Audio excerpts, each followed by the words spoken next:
Remember when we were staying in the hotel together? In Safina? Sim was so pissed. Sim was so pissed. Went to the hotel. It was like, this is beneath my standards. Yeah. I felt bad for him, bro, so I slept on the couch, bro. I felt so bad for you. I'm glad he didn't come to Muslims of the World Conference. If he came to the Muslims of the World Conference, he'd be crying, bro. I offered you my bed. Bro, it's okay. I felt bad for you because you have high standards. You know what he said he used to do? He used to walk in Target and look around and be like, oh, commoners. And Sufiana rode through with his kids. They were going buck wild. I remember that. And we went to Dr. Shadi's house, remember? And Yeah. Dr. Shadi's kids were complaining. They were like, these kids are wild. That food spread was nice at his house. Remember that? It was simple, but it was good. Yeah.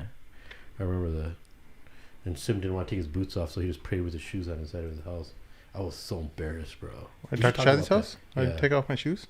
Remember? So no, I don't want to slip off my boots. Can I just pray like this? We're all. He's like, yeah, you can do that. It's fine. It's like, yeah, just walk around everywhere with the shoes on. That food put me to sleep. I went upstairs and took a nap. Good, I took a nap. Remember? I laughed, I'll take a break. Oh, I remember that. While we were in the podcast, you were slept for an hour. I slept, and then Sim was putting tortilla chips on my head. Yeah. And Instagramming it. Yeah. Wow, that's right. Right, because remember, there was one guy that used to listen to us. I don't know what happened to him. I was taking pictures because I was doing all the vlogging, right? Yeah. And I was taking pictures of Sim, randomly just put it on my IG, and people he didn't know.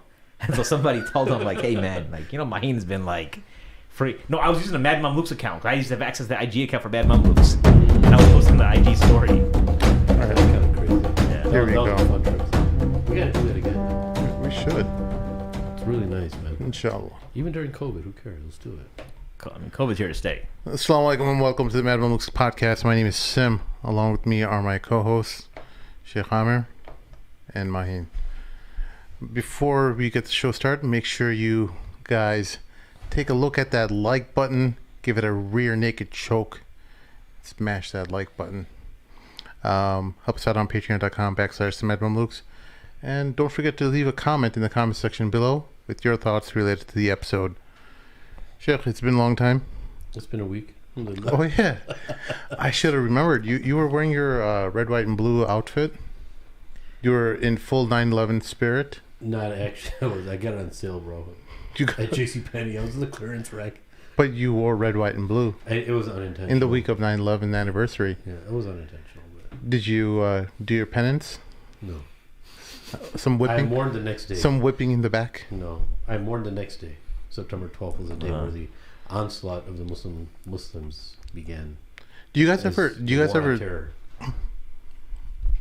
Do you guys feel like we've properly atoned as a community for the 11 hijackers? Is it 11 hijackers or 12? Or 13?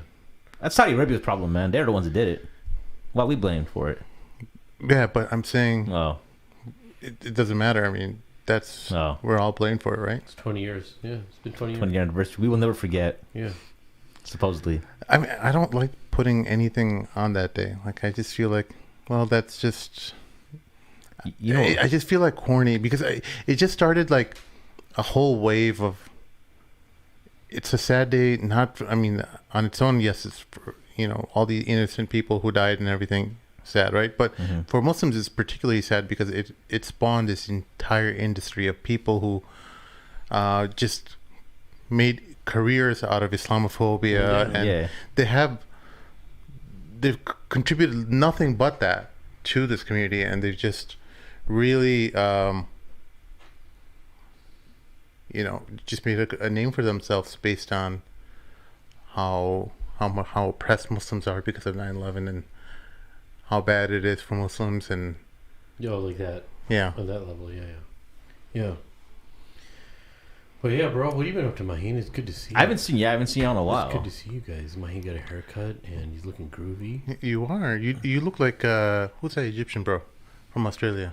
Yasser Morsi. Yasser Morsi. He's a good looking dude, man. Yeah. Yeah, I think so. Yeah. Yeah? Some ask questions. Is he Egyptian? He's Egyptian. Yeah, I think Yasser so. Morsi. Morsi. Yeah. Oh, okay. Huh. Probably. I just figured it was Morsi, so I just thought it was Egyptian. You're right. Yeah, I think he grew up in London or something, and then went to Australia or something. So yeah. I've he's a good looking dude. Can't can't hate the game. Yeah. So what's going on with you, bro? Not much, man. I mean, I don't like. Basically, all I'm thinking about today is I gotta put Sheikh Amir on blast. So I don't know if we want to wait for some more listeners to show up. Great. No, we're not gonna wait for anyone to show up. Get it out of your system. We got a few listeners already. Get it out of your system now. All right. So okay. So a week ago, right? I happened to be in the city, and I had to meet up with our good friend Ubaidullah Evans. Yes. Right, your classmate, former classmate at Azhar, right? So we're chatting, and I'm not gonna tell you how we got to this topic, but we're walking in his neighborhood, and he's like, "Hey, Maheen, have you heard of Habib Akande?" And I was like, I thought he's like Habib Omar's like brother or something from Yemen, one of the Habaib or something. Like, nah, who's that? He's like, man, you need to know. He's like Habib Akande, you know. I know Habib Akande. You know Habib Akande? Yes, Sheikh Amir knows Habib Akande. You know? I know him because of his books. So he's like, Maheen, you ever heard of Kunyaza? I was like, no, what's that? He told me it's like was a legend of a slave who, like, for some reason the queen or something wanted to have sex with the slave, and the slave was so nervous he would like. He was like wait, slow. hold on, guys. If you have kids around, your kids, this is a good time to. Yeah, he was like, viewer discretion and advice. Omar Ali, God bless you. I mean, I got so many emails from mad parents. All right, yeah, okay. You have enough seconds. You have enough time for the kids to leave. Okay, put your kids away. Put your kids away. So like you're and he was like so delicate. He was like shaking his thing like, and it was like coming in and out, and eventually somehow or another. This like queen ended up climaxing, and it became a science. So he tells me, he's like, "Yeah, man, you need to get this book, man. I don't know what it is, but it works." That's what Ubaid would say, it, right? He's, "I'm telling you, man, you need to get it." And wait, what's the actual technique though? I don't know, and the book hasn't come in the mail yet. There's a But Ubaidullah knows the technique. Yeah, he was kind of explaining it to me. You're gonna call him and ask him. It's live call-in. It's in the book. We can do a review of Kunyaza when the book comes in. Inshallah. That's the name of the book, Kunyaza. Kunyaza, because I know his other book called Honey. The Sweetness of Honey. Yeah, that just came in the mail yesterday for me. So I got to cop. That's first, and then but the other one has like a longer lead time. So I think I'll get it next week. What's that Sweetness of Honey? This blast is going to be on you now. I'm gonna wait for you to finish. Okay. So anyways, he thinks he had me. So anyway, so I'm just like so I'm like, wait a second. So Ubaid's talking about this Habib Akande guy. And that's why I asked you in the group. I'm like, yo, do you know this guy? He's like, yeah, he's my roommate in Egypt. I'm like, wait a second. Mm-hmm. So now, I got to find out from Ubaidullah Evans, this dude exists. I could have enhanced my marriage like years ago, but you've been holding out. I told you guys about him 3 or 4 years ago. He remembers, and you guys made fun of me. No. I didn't make fun of him. I invited him. You kind of. No, I invited him. He did. Him and Mort did. Was it Mort? You and Mort. I never heard of this. Maybe you're right. Okay, because I remember that name when you asked me, because I invited him. I emailed him and stuff. And after I told you about it. Yeah. Oh, so because I was like, I had 2 questions right away. I was like, Amir, why didn't you tell me about this dude? I did 3 years ago. Right. Secondly, why isn't he how come he hasn't been on the podcast yet? Like 4 years ago. Right. This is another. I was like, this is another example of Amr Saeed dropping the ball and not using his connections to get us guests. But I don't know if you remember, I told you about him, and you said you were going to reach out to him. This is like 4 years ago. Do you got proof of this? Yes. You got text or something? Nah, bro. I had like. How would I reach out to him? I don't know. You said you know some people. Do a search your text history for Akande. It was a text. We talked in person. In person? But I told you, I gave you a link to his. I might have been drunk. And I was telling my cousin Bilal, and Bilal went and met him, and they did like a book opening in UK, and I told you about all of that. But anyways, it's all good. Are you sure you didn't mistake me for Mort? No. Sim was there. All right, I'll take Sim's witness. He's Jayed. I'm not going to say what Mort said. I'm going to say it too. He's a Jayed and a Sayed. He's a Jayed Sayed. Yeah. All right. Okay. But anyways, so yeah, dude, that'd be a pretty cool. Yeah. So okay, so then that was like I was like, man, and then the second one is like. I don't know how I feel about this. You said you had family going on last night, so I was like, all right, I don't want to.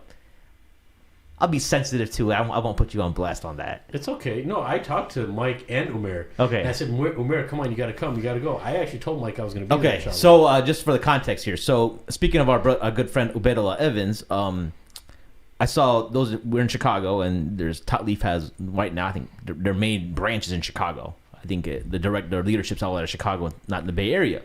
So Mike, thoughts and prayers to Osama Cannon. Yeah, he passed away we didn't get a chance to mention on our last episode. It just slipped my mind, and I just kind of felt weird talking about him because I didn't know the brother. I know Mahi knew him, and I just didn't want to jump on that train of condolences and stuff. I'm always skeptical of people who just ride the condolence wagon, as if they knew him. Yeah, right. And I don't want to be that guy, I got you. So I know Mahin met him a couple times. I met him several times. I drove him around once or twice, so there's about for 10 years or something. But anyways, so last night at Tatlif there was they normally Ubay teaches a class called Purification of the Heart on Tuesday nights, and then Mike Swice, who's early guest for us, he's I think director of outreach at Tatlif now. He was kind of talking. Amir was mentioning, puts a video out saying, "Hey, there's gonna be a special guest tonight." And so I messaged Mike, and I'm like, "Hey, man, like, what's the lowdown? What's really going down? Because I gotta hit leg day tonight." So he's eating chicken legs, So he's like, "All right, man." He's like, "You can lift Bilal. Bilal's the son. You can lift there at Tatlif." But he's like, Ubaid's mom is doing shahada, taking her shahada. Oh. So if y'all know Ubaidullah's story, Ubaidullah became Muslim 23 years ago, right? When he was 16, he's like 39 right now. So his mother has never become Muslim, and his dad has been out of the picture. He's pretty public about it in his story. His dad is out of the picture when he was a kid, So so I was like, all right, well, that seems like a good deal. I know, and I big enough. I told my wife, I was like, hey, if you're free, let's go take the kids. I see my daughter, my 8-year-old's old enough to see the shahada.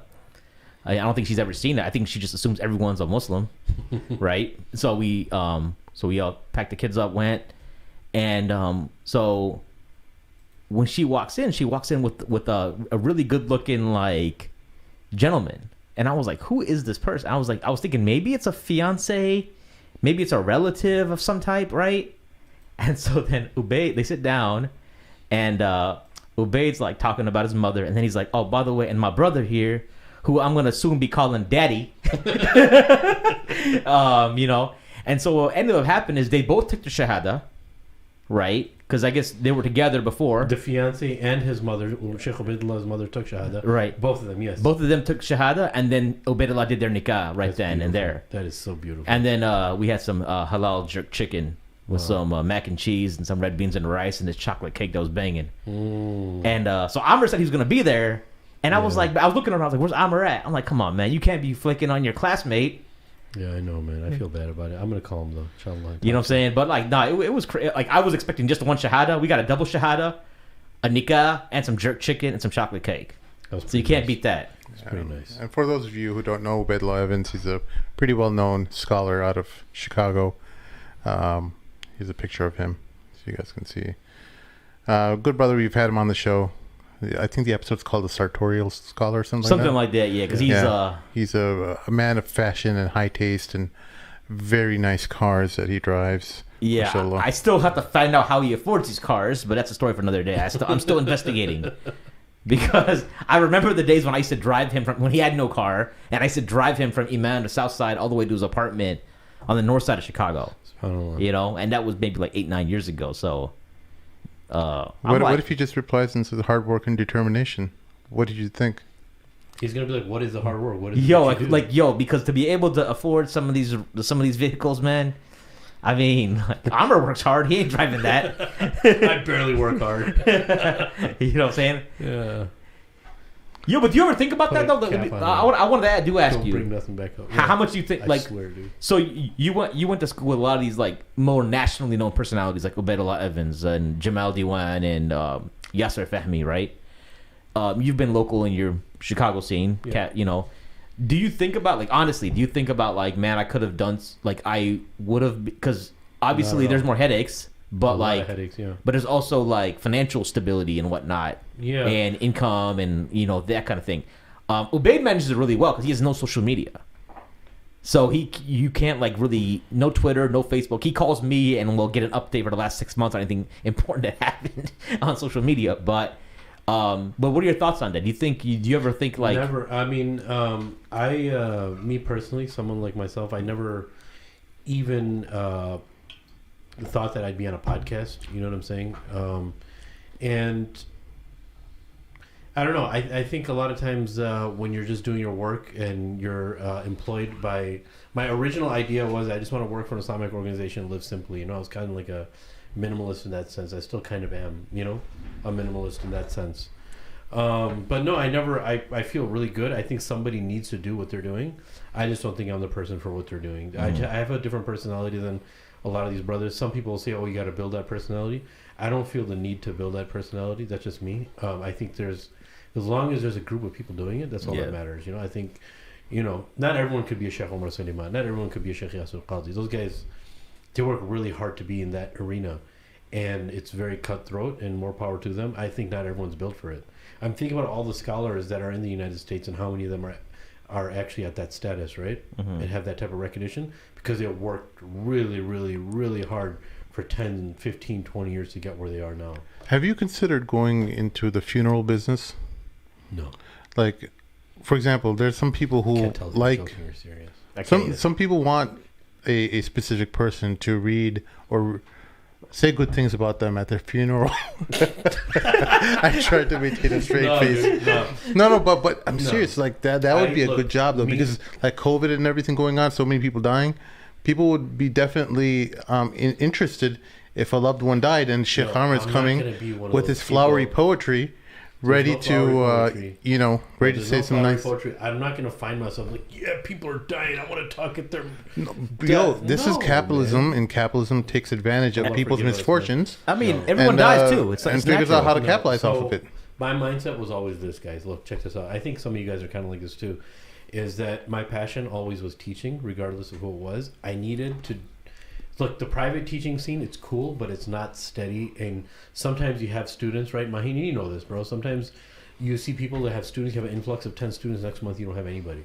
So with me, I was like, I need the most steady, most local, the closest thing to me, which is why I used to work at Islamic Foundation, right? I was like, it's steady. It's a 8 to 4.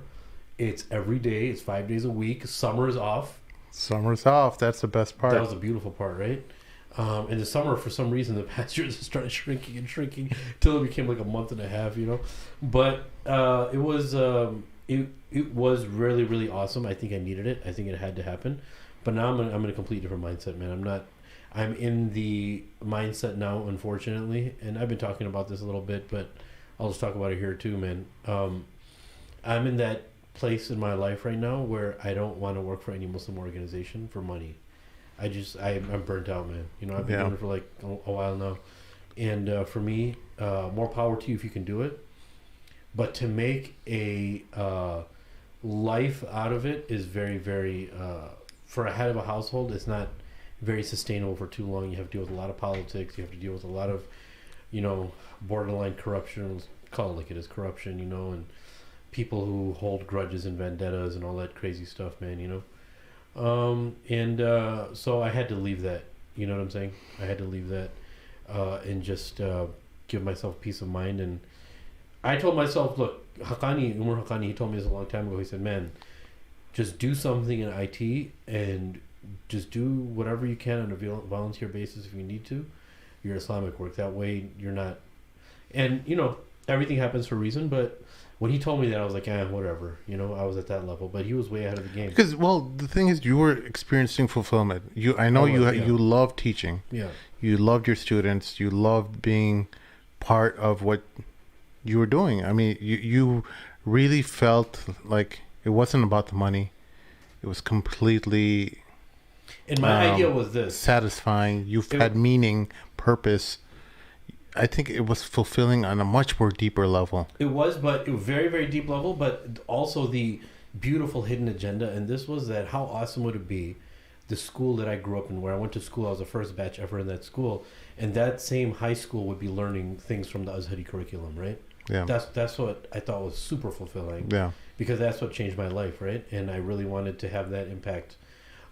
Many of your relatives were involved in building that school and mosque, and so you were part of that. And now, now you felt the sting of capitalism afflicting a lot of our Muslim board members and things like that. And now you're just become jaded, and you don't want to do this anymore, right?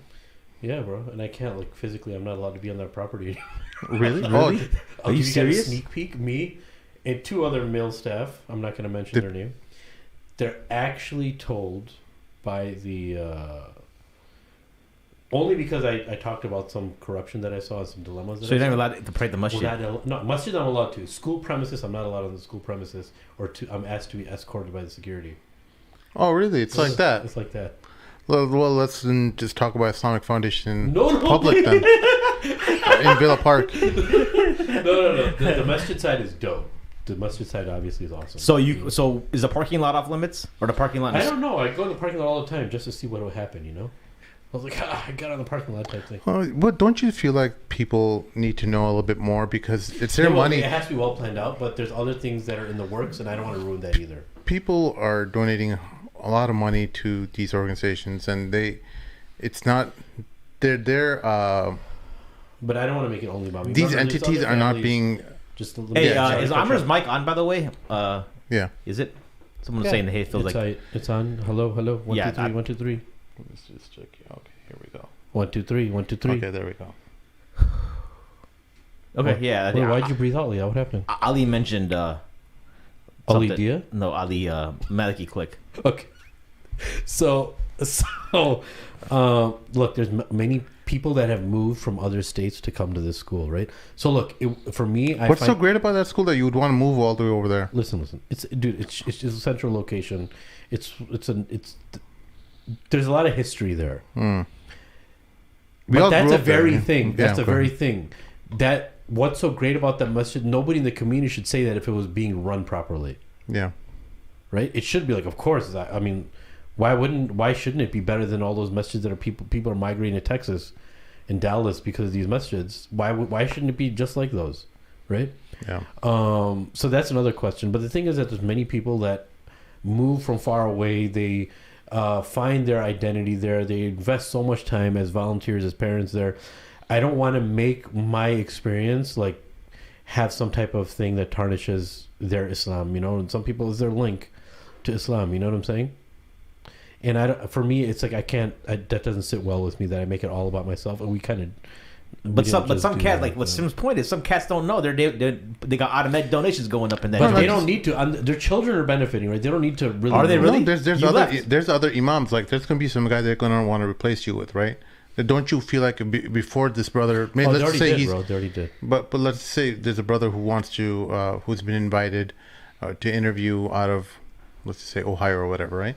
And he says, "Well, I wish I knew Sheikh Amir was, bro. As long as you don't say anything, you're gonna be fine. Most people that go by seeing what dilemmas are, talk about it amongst themselves. They're not gonna take it up to." Like the board level. I took it up to the board level. But knowing you're someone who like obviously was pushed hard enough to escalate something. Yeah. No, I was it was a very brutal last year I was there. It was super brutal. The summer was probably the worst summer I had in my life as a teacher. And I think we can do like the IFS diaries later, but I don't want to do that completely right now.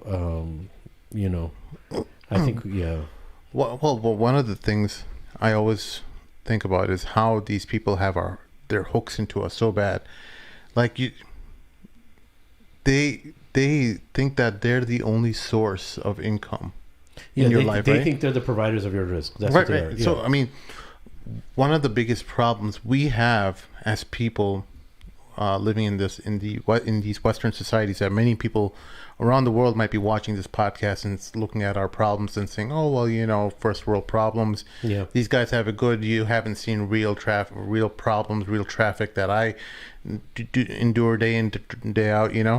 We experience so much more, but you don't understand what happens in America is that they have their hooks into you with debt. They put you in debt through right away from college, right? They put $40,000 to $100,000 worth of loans. It's a different type of servitude in slavery, yeah. Yeah, it's ridiculous amounts of loans that they start you off right off the bat with, because it's kind of like the way you earn entryway into better careers and things like that. You have to start off with loans, and in order to and then when you finally first get your job, you're so dependent on setting up your home, setting up furniture. Everything is on installments, and you might even be interest free, but you're on installments, and everything is dependent on you slaving away so that you can pay off these things that you've bought, and you've just completely entrapped yourself, and you put shackles upon shackles to keep you working. One of the biggest things after my divorce was I wanted to just leave everything and just go to the Middle East or North Africa, just be away from all this crap. But I have kids, and I thought about that. I looked down the road. Where are my obligations? Who is depending on me? And what would be the repercussions of those kind of actions? And I'm like, you know what? I already charted this course in my life, and I got to do what.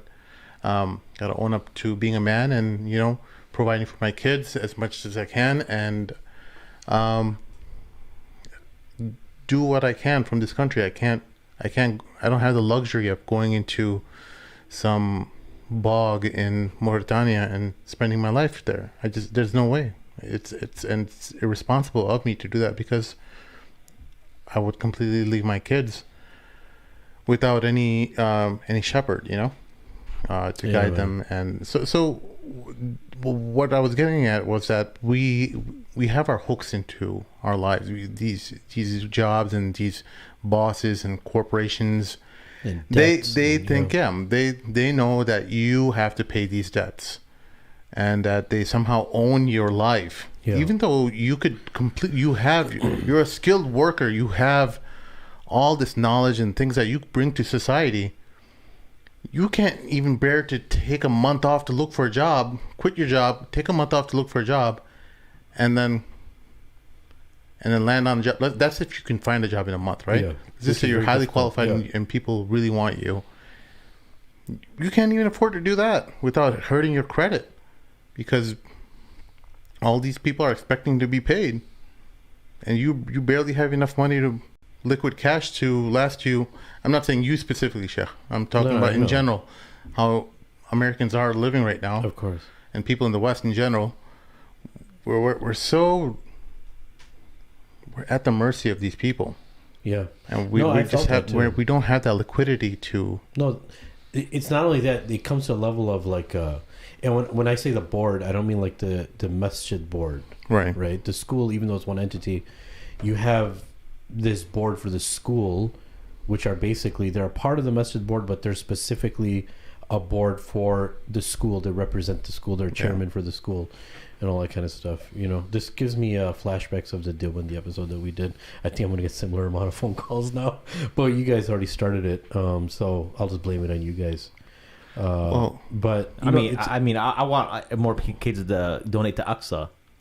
So I've invested. The competitor school. Yeah. So my kid goes to Aqsa. So bro, they don't need any donations. They got like loaded Arabs over there. Those Palestinian gas stations. How's the funding of the school and everything though? Kind of like the way everything's running. Beats me. Okay. How am I supposed to know that? They don't need any donations over there, bro. I mean, we'll take some more Daisies. Some of the Daisies.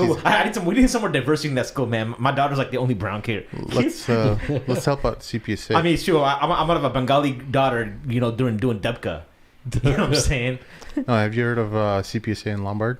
Yes. That's the school that me, Mort, and Sheikh Amir went to. You guys really went there? I thought you lived there. I went there for 1 year. We all went there for freshman year. I went there just for 1 year. In high school. I was there in 8th grade. Yeah. For real? You were in 9th grade. Yeah. But I wasn't there when Mort was there, though. I was there for 8th grade. Mort had already went to Glenbard South, I think. Yeah. I was there with you just a little bit. Did he go to South or West? South. South. Okay. And I overlapped with you for a few months over there. Yeah, we had then I got a biology class. Yeah. Together. How long? Yeah. 1 year. 1 year. I was there for 1 year. Yeah, man. But after I got out, I went to regular high school, and these teachers thought I was a genius, and I was like a failure student at that school. Because studying honors biology. We were doing college level. What was it? Organic chemistry. Organic chemistry in freshman year. That's just like mind-boggling. Algebra 2 in as 8th graders. So I've got a good friend of mine. He's a teacher at CPSA today right now, right? And this dude like I think he works like investment banker hours. He's there on Saturday nights, like doing never like since he started working there, no one's seen him. He's been there for like 5-6 years now, I think. Like his entire life is CPSA. You know what I'm saying? Yeah, so, man, it can be private school can be a big bubble, man. So it's a bubble. Yeah, well, it's definitely now more corporatized, and anyway, so it's become a for-profit industry, and Sheikh has felt it. He's how are your colleagues though? Are they all sticking around? I don't want to talk about their business, but let's just in general. Yeah, I mean, some of them are sticking, some of them going. Yeah. There was a high level of resignations, but then they acquire a lot of people too throughout the summer. Dude, the people there are awesome. Anybody that works at a private school, you know that they got hearts. They're amazing people. It's just leadership that's the problem. That's all it is. Yeah. So I don't know if you guys are following the chat, man. Atif Osman's in the house. Oh boy. I was like, is this the Atif Osman? Yes, it I is. was like, yep. Yes, it is. And tell him to stop stalking me. He's gonna reply right away. He has some sarcastic comments. No, because I was like, because I think his son jumped on, right? It's like, oh, Atif, they wrote me any more X-rated stuff. The rest of the show should be kid friendly. And he's like, I mean, with Simon to show anything is possible. I'm surprised he still has pants on. Why are you reading all those comments, bro? Don't read those comments in public. Yo, Atif, aren't you like a director at some corporate like consulting firm? You're supposed to be like an upright professional. I guess some things never change. Nice. No such thing as a coincidence, son. There's no such thing. It's beautiful. All right. He's like, all right. Hey, I got a question for you. So I was talking to a friend of mine, actually someone who actually does content creation and podcasting. He's been doing it for a couple years, put out a decent amount of content. He's asking me, hey, he's like, you ever lose like motivation for podcasting? I'm like, hell nah. Like, why? He's like, because he felt like he's losing the gas, right?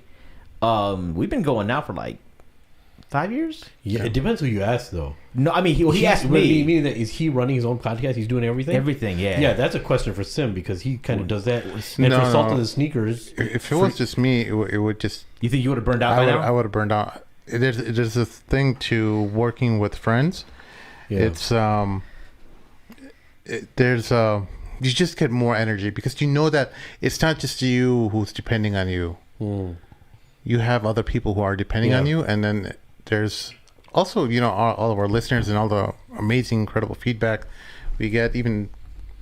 It's contagious when you change somebody's life, or you see that they benefited from it, or they give you feedback. That's amazing. That's an amazing feeling. Yeah.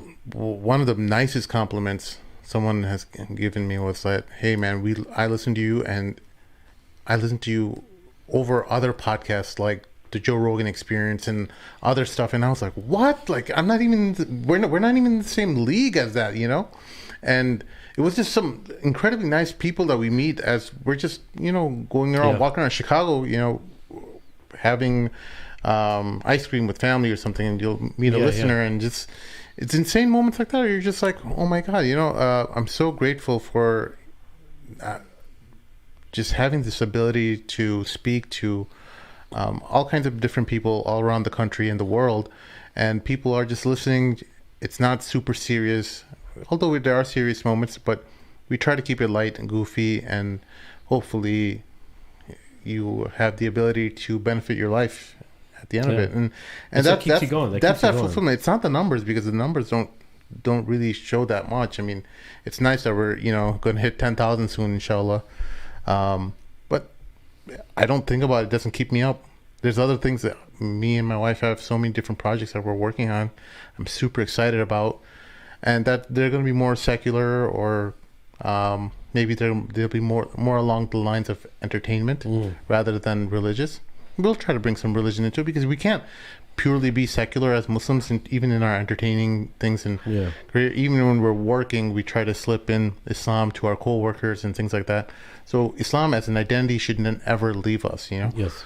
But what I'm trying to say is that this is for the community, and it's people come and look to us for being that third party without any affiliation, because we make fun of we love them and we make fun of, all the various Islamic groups out there, including the liberals too. And even though they're not technically the Islamic group, but they get their ideas out of Islam. Yeah. But they're still one of us. We don't make the fear on them, but we make fun of them. But they're still ours. We'll still fight for you, Even though they wouldn't fight for us, they probably wouldn't pee on us for on fire,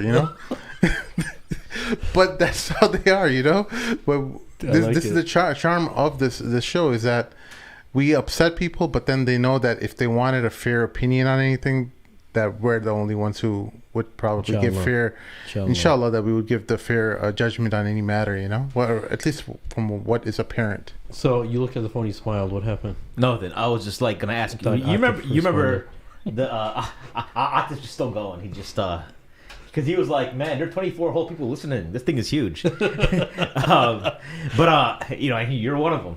So I was gonna say, remember the first year you were talking about like long term, you were gonna like build it up and then pass it on to like the youth. You remember that? Yeah. Well, there was a whole lot of different ideas, right? We wanted to make this whole space a space where people can come and collaborate and have programming that's done over here, And I still kind of want that, to be honest. Like, I don't see us doing this forever, but maybe it will. But I want to see young, talented people taking the reins and making it completely different. But I think one of the cool things about this show is that we have such a dynamic between us, where we grew up together and we have all these experiences that connect many different generations of listeners, People who are young can understand what we're talking about, and people who are well into their 50s understand what we're talking about, So hopefully there's someone like that who's able to take that up one day, but I'm not thinking about that right now. Right now, I just want to make sure that we put on a good show, and that's probably the main thing that I'm one of my biggest gripes about the Muslim entertainment business is that many people who are very talented and creative, they go into secular arts, and they don't, like the guys from Rami and stuff. They're very funny and everything. I've never questioned their ability to make comedy. It's just how they tied in Islam with it, like leave Islam out of it, like sex during Ramadan and stuff like that, and all that stuff that they were trying to include into that show. Like, what are you doing, man? Like, yeah, I know that happens. There's no doubt about it. And we're not questioning the issue whether it happens, but you want to demonstrate this to, you're talking about dawah, and you want to spread Islam, and like, you want to do it through this kind of means of comedy, It doesn't really jive well, and it's very like incongruent with the Islamic approach to how you spread our ideals and faith, because what are you doing at the end of the day? You're just saying we're just like you. We have nothing to offer to change society. We're just as messed up as you are. We have the same problems that you do. We have nothing in our faith that can help us out of these messes. That's the dilemma of overly trying to appease and humanize Muslims. That's what I understand. We have to try to humanize Muslims, but there's this backing of this liberal agenda that makes you want to have Islam as this identity marker, right? A cultural-esque identity marker. And at the same time, you want to humanize Islam. But what happens in the process is Islam is one of those things that's not meant to be human. Like, I know we're in that position, that situation, but if you're in a position where you have to humanize Islam, right?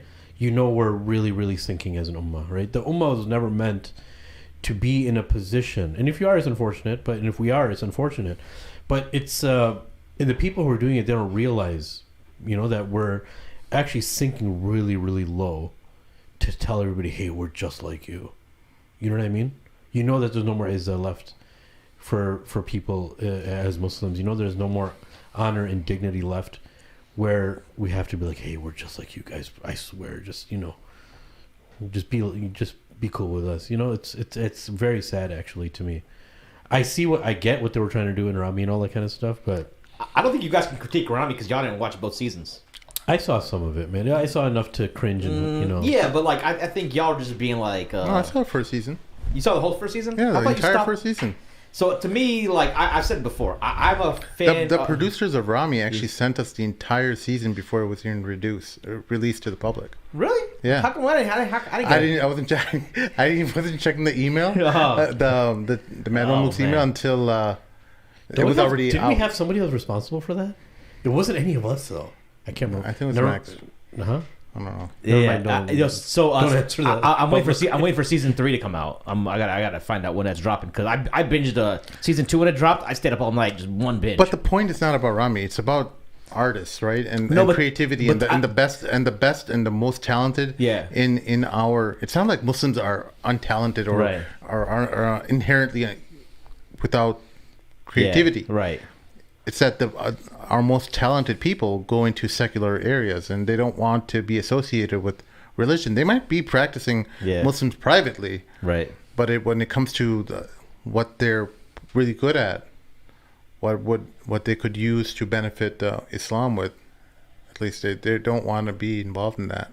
I think Rami made it because I remember when I used to work in the steel industry. I remember having this random like dude. Like, you know, white dude who's in the Who, he was like, hey man, like it's Rami. He actually, like, I think you can learn about Islam if you're non-Muslim. I think if you, yes, we can go through with a fine tooth comb and say there's all this haram going on, which there is, right? No one's disputing that. But to me, as I said before, like I remember I was in tears in the season 2 because it's like a story of Toba. What? Yeah, you cried? Yeah, of course, absolutely. Because I mean, if you follow the trajectory, you see this kid struggling to like try to find like, you know, because he's the story of Rami is about like an average kid. Like how many kids grew up? You guys grew up in Chicago, right? I grew up in Columbus, Ohio. I'm like the only one of my friends group that's on a dean. Everybody else was fizzled out, right? So I knew a lot of guys like Rami, right? Okay. So you got a kid like Rami who's, you know, and he wants to become good. He actually goes in season 2, like gets a teacher, starts to practice things. And he's getting pushed back from his friends, and all of a sudden... even that was really, like, weird, man. What? The whole Sheikh thing and the weird scenes that they have with him and all that kind of stuff. Him and Mia Khalifa? No, that wasn't the Sheikh. Not that Sheikh. What Sheikh? That's the thing. You guys didn't watch the show. Like, you can't go off clips, bro. Like, I'm serious. No. Wait, we saw the entire first season, okay? That qualifies us for watching the show. He didn't, when I'm watching season 2, it's completely different, okay? Nah, you gotta... So, to me, it's like the whole trajectory. Season 1, when I watched season 1, I was like, all right, there's nothing here, but, like, I laughed. So I was like, all right, it was entertaining to me, so I'll watch season 2. No, entertaining, we're not saying that. We're not saying that.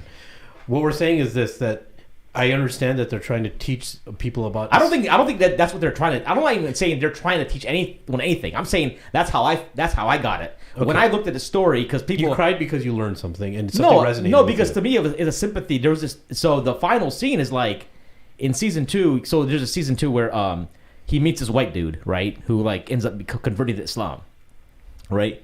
And he's dealing with like these white guys who are like protesting outside the masjid. And this white guy eventually he's just learning, and he's a criminal, so he ends up beating up one of these like neo-Nazis, right outside. He ends up killing him.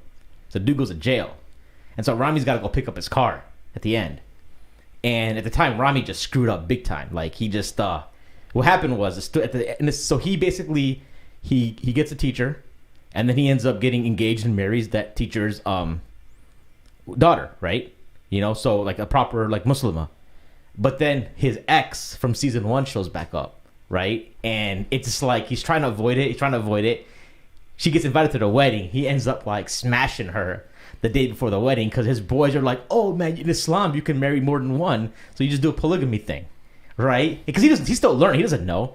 And then it's like complete like freaking backfires, right? Obviously. And then he's just like, and he's got to go pick up his friend who's in jail, his car, and he turns the car on, and the car tape is in there going through the faraid. Yeah. That's what this white guy was listening to, right? Yeah. And it was that's how the season ends. No, I remember watching that scene. You know what I'm saying? So to me, it's just like, yeah, you can find two, but for an American audience, what else do you want? They're not going to watch Ertugrul. I mean, some of them will, but like... Well, you said it, bro. Look. Yeah. They're not going to watch Ertugrul, but if they were to see something, what would you rather have them watch, Ertugrul or Rami? I'm not going to pick. I don't want to have them watch Ertugrul. Very good. Right. So, but that's not even the point. Look, what I'm saying is this. I get Muslims want to represent a little bit and show what it feels like to be Muslim in America and all that. But it's coming from this narrative that's a very, very liberal narrative of this is what, almost like this is the pinnacle of who we are type thing, right? And it's and borderline embarrassing, that, you have, because you're not the only one I heard this from. We should show this to all of our don't show it to all your non-Muslim friends. Why do you? Yeah, it's cool if they watch it, whatever. But what are they getting out of it? They're getting out of it. Hey, Muslims are pretty cool people, I guess. What are they actually getting out of it? Like, oh yeah, they're pretty cool, I guess. I mean, is that what you want to? Is that like the best we can do? I'm not sure if they're getting that. I think that you could see, like, if you follow a story, because like, where are you going to find that kind of struggle in any other religion? I don't see it. You find it in every religion. Come on, bro. What are you talking about? Every religion has those struggles. Catholic kids, that's their biggest thing that they're always talking about, the guilt that Catholicism puts on you. No, but there's a type of, like, the training, the tarbiyah that his sheikh is putting them through, right? Everybody has that. Come on, man. We have to be fair to other religions. All religions have They don't have that formality at a mass level the way we do. There might be like really specific... Dude, we have to remember, this is a very Christian country still. Yeah. And they have that element of tutelage and all that. I mean, that's the jargon that we use. Yeah. And I'm saying that in a good way. The translation of works that we do. Yeah. In like purification of the soul, we borrow those from actually Christian terminology. You know what I'm saying? So let me ask you a question. So I think though, so you're gonna want to, so maybe then a non-Christian person, like a secular person who watches a Christian film with that same kind of theme, I could see them being attracted to Christianity then. Yeah. You know what I'm saying? So in the same way. Wait. So if you're saying if Rami was about Christianity and someone is watching Rami, they would be attracted to Christianity? If they're a secular person, right? Because there might be something about Rami. They might be someone who's from a faithless family. They feel empty inside. They're watching this Hulu show, right? Because they're not going to go out of their way and watch Ertugrul, like, with subtitles. They're not going to be reading, like... And they don't have to. Look, right. Whoever wants Hidayah, they're going to get it from Yeah, but I'm not saying that's the purpose either. I'm just saying that, like, the way season 1 was pure entertainment, right? I'm not saying there's nothing of that. Like, I mean... I wish I could just rewind 10 seconds and the face shit you made, But season 2 was like... So I didn't expect it. I think he probably had a purpose. I think he had a story he was trying to tell himself. But there's some other creators involved that I don't think they necessarily were. I don't know what their intents are, to be honest, because of some of their other projects. Can't really trust that they have this, story of Toba. But that's seriously when I watched season 2, that's what I saw. No, that's cool. That's cool. So, you saw that, man. That's awesome. Good. I mean, but I think if you're gonna talk about like a Muslim comedian who isn't secular, I mean, look, one of the things about building a story is you have your protagonist. You're in this case, he's Rami, and you have some kind of conflict that he's dealing with, right? In this case, it's clearly that him trying to adjust or reconcile his beliefs, with his environment, right? Mm-hmm. But him genuinely feeling remorse or a strong relationship with God and things. That doesn't really carry through in his character, in his plotline. It's more not season 1. It's that's what I'm saying. Yeah. In season 1, I saw season 1. You see a douchebag. Yeah, pretty much. Yeah. I saw a guy who's just taking advantage of his naive community who doesn't know any better. Yeah. And we all laugh at it. I mean, it was funny. Yeah. I never said Rami was never unfunny. He's a really funny comedian, and the show is funny on its own, but trying to put some mask of this is some kind of Islamic work I'm doing, or not even Islamic work, or I'm trying to educate Western society about Islam. Like, get the hell out of here, dude. You're making money, just be honest with it. And you're making money off the backs of your religion, and exploiting the worst qualities within the Muslim community. Things that we know exist, mm-hmm. but we don't want to. We're not proud of that. That's extremely embarrassing. You know how many horrible things that happen in many different faiths that they would never want like people to know about. Like, it's a minority of a very small minority of people that practice a certain attitude or issue, but trying to like say, oh well, this is what we're struggling with. I mean, I don't know. I just feel like, well, it would be funny if you just kept religion out of it and just kept it like cultural and like, hey, this is my crazy Arab family. These are the silly rules that I have to go by. We have these traditions and cultural practices that go back several generations, and we have to abide by them, or else. But then you'd still get pushed back. They'd be like, "Oh, how come he's like dodging around the Muslim card, right?" I mean, I don't know. You can never please everybody. I think if you're, I think if you're a good enough comedian, you would still find people laughing. And I'm just, my sole critique about the show is not the actual quality and the comedic value of the show. It's still funny and everything. Yeah, it's just mistaken that when you think that, hey, you misinterpreted me, and I'm actually someone who's trying to do Islamic work. Like, no, dude, look at Chappelle too, man. People much later, like, he never wanted to talk about Islam. Finally, he talked about it in public with what's his name, Letterman. Yeah, but he only talked about that on a specific platform. Like, he doesn't want any of his character problems associated with Islam. So he's very careful about not letting those two worlds merge. And he's saying, hey, this is something pure. And this is something like completely me. These two things shouldn't be overlapping, Sim, I will admit something about season 1 though. This is probably like a. Why do you have a lighter in your hand? So, season 1, I feel like now I have a bucket list item to have Zina after it skipped Halloween to go to Zina or something, right? I feel like it's a bucket list item in my life. What do you think about that? What the heck is going on? Why so maybe that is probably a problematic thing, I think, maybe, but season 2 kind of fixed it all. What just happened? I have no idea what. You just scared me. I don't know what you're talking. Yeah. So just throwing it out there. But he just had a weird moment.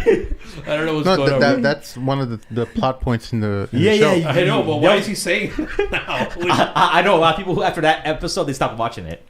Oh, they stopped at that one. Like my friend, he loved the show. I'm just joking, by the way, but I just wanted to see what y'all would say. No, it just seemed really random. I get it though. Yeah, because it was Ramadan. He's trying to like get reformed and stuff, and he ends up like he ends up at his sister's house, who's got a kid. Her husband's out of town. No. He meets some girl at Tarawih.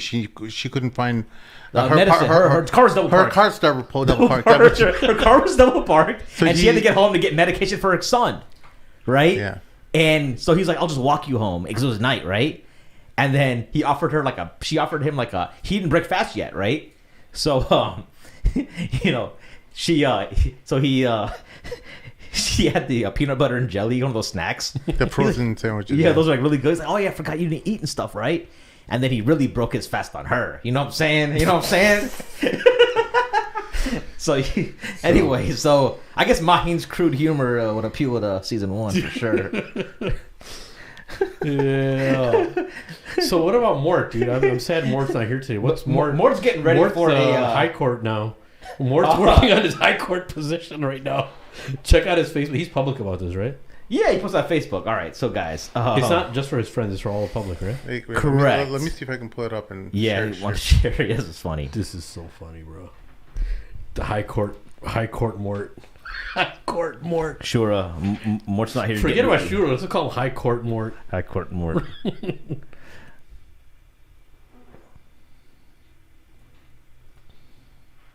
Atif was like the Tarawih episode was like, the story sounds like IFS 1999. Yo, Atif, man, I think you should be a screenwriter for Rami season 3. You put your name in the hat, man. You can bust out all these old stories. You amp up the shenanigans. I think a lot of our listeners don't know who Atif is. It's okay. He knows that we're talking. He's a good friend of ours. Atif's in the chat. If y'all are in the chat, y'all know Atif, all right? We grew up with his brother. And you said we grew up with his brother or with this brother? Both brothers. Oh, I think you said we grew up with his brother. So that's really short-changing. I've only known. I don't know. Like I'm really good friends with Atif's younger brother Faiz, who's down in Dallas. He runs Mount Roof Dallas. If y'all are in Dallas and need a organization to support, I didn't even know he runs Mount Roof Dallas. Yeah, he does. Wow. Yeah. Yeah, some people do stuff for their lives. Yeah. Man. But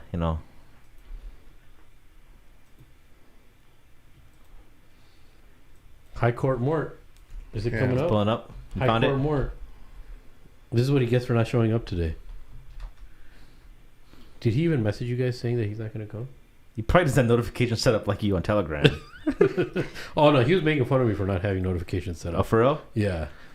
He just replied. He's like, my bad, dudes. I had a really busy day today. Yeah. Just catching up on things now. It's all good. It's okay, High Court Mort. We're about to, show what Mort's going to be doing on Saturday at 2 p.m.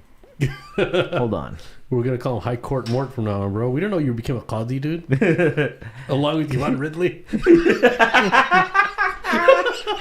And who's the other one? Muslim Jake, the Muslim Madsen or something. Not Ingrid Madsen. Jake, the Muslim metaphysician. Yeah. Wow, what a name! What's his name on that thing? Who, Mort? It says Mort/Muzzy. Fateh Severajic. Oh, on Facebook? Yeah. It is Mort Muzzy Buzz. Just search Mort, the Mad Mamluks on Facebook. Maybe Mort can put a link in the description. Mort/the Mad Mamluks. Or in the chat. Mort _ There you go. First one. There. Here we go, guys. Oh, Lord. What? Okay, not The Handmaid's Tale. Where the heck is... I think it's specific. Man, he didn't share it with everybody. Mort the Mad Mamluks. See, this is what it looks like. Great. We were supposed to talk about this probably. Does he have you guys blocked? Maybe he blocked us, dude. What? Where is Mort? He doesn't want us to see it, bro. Mort's doing his own. He's a Shariah Court guy now. Mort's running a Shariah Court. So, anyways, you want me to just pull it up to my camera, or you want to just pull it up? Hang on. You found it? There it is. Yep, you found it. Boom. There it is. Mort, the Mad Mamluks plans to go live. Shoot a council stream, Mort. What are you doing? Look at our very own, along with Yvonne Ridley, Shadid Lewis. I don't know the other people. I just know Jake and I know Mort. Shadid Williams. Is this really Shadid Muhammad? Shadid Lewis. Yeah, Shadid Muhammad is someone else. That's someone else. Brother Khalil of Kalamology. Yeah. Kalamology. This is the Kalam, right? The Kalam Institute. No, it's not. Oh. This is something else. Who's that brother out of Texas? Abdul Nasser Jangda? I don't think that's him. And another buddy, too, of his. They don't have a class called Kalamology? Kalamology. So can we just see what Mort's going to be doing here? Because he's a judge. He's a council judge. So oh, my Lord. It seems to me that there's a dispute between a Ziad Karam and a Kenny Bomer, right? So he was in early July 2021. Ziad Karam was reprimanded and removed from the Conservatives TV network after making such comments. Look, it seems like Ziad and Kenny Bomer have some issue, or and whatnot. What are these people? These are people in the apologetic circles. They debate Christians. Okay. It's like Mort's little world. You know how I deal with Nazis and stuff. It's like I deal with Nazis and stuff. So it says that needs to be unpacked. It says at the end, this is the final attempt to demand justice from Ziad Karam and is totally in line with the Sunnah and what Allah stated in the Quran. Wow. Ziad Karam has done Kenny and his son a grave injustice, and we need to cut off their heads. Sorry, what? No, that's not what it says. It is their right to demand justice through mutual consultation in front of a panel of Shura Council judges who will listen to the evidence from both sides in order to make the truth clear from falsehood. Allah says, produce your proof if you are speaking the truth. Wow. Who knew Mort was going to become a judge, bro? This guy's moving on up really fast, bro. MashaAllah. This looks like a Taghut court.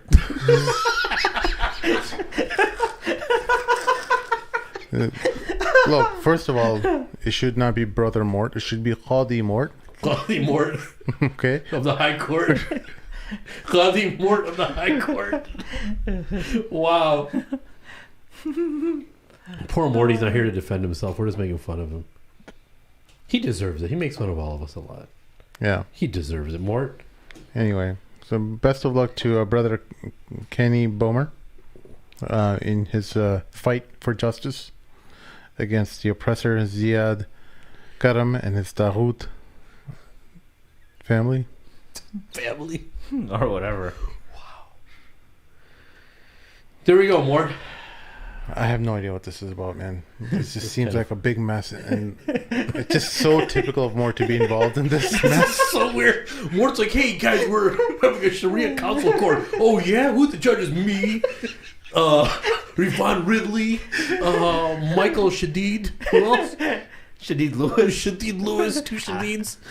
Wow, this is awesome. Mort, congratulations. Yeah, it's going to be on YouTube, I hope. I will, I think I'm going to miss it live, but I'll try to catch up on it.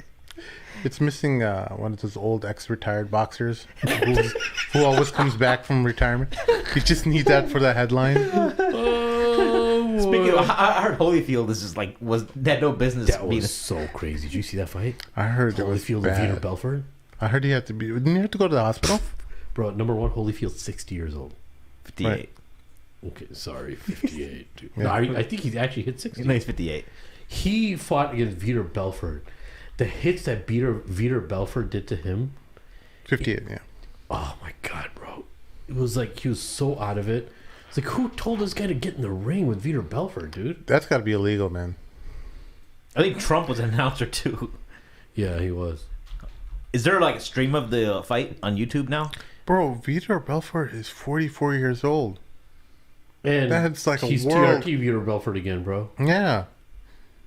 But I don't know, bro. Looking at Holyfield, he looked like he was TRT Holyfield too, bro. I don't care. But it doesn't matter. matter. I don't care how much TRT or what you want to inject in your body. Nothing will compensate for 10 years difference. Yeah, especially at that age. You didn't see the fight? Over 10 years. Bro, it's like 30 seconds or something. He got annihilated, bro. And Tito Ortiz against Anderson Silva boxing match. It almost looked like a flop, bro. Huh. It was, yeah. Anyways. You guys got anything else for the show today? No, that's it, man. I'm hungry. I think we're going to have something next week. Folks, thank you for tuning in. Help us out on patreon.com/the Mad Mamluks. Alternatively, you can go to PayPal. Help us out through PayPal by going to themadmamluks.com/donate. And make sure you check out my wife's channel. We're launching some new episodes. Just go type in Megan Munir in YouTube and you'll see a new storytelling type of channel that we're setting up, and it's incredibly exciting. We're really excited to show the channel and some of the really cool things that are going to be happening with that. It's more along the lines of the strange, scary, and supernatural. You'll have a good time. Very nice. But that's our show. We'll see you later. Assalamu alaikum. Assalamu alaikum.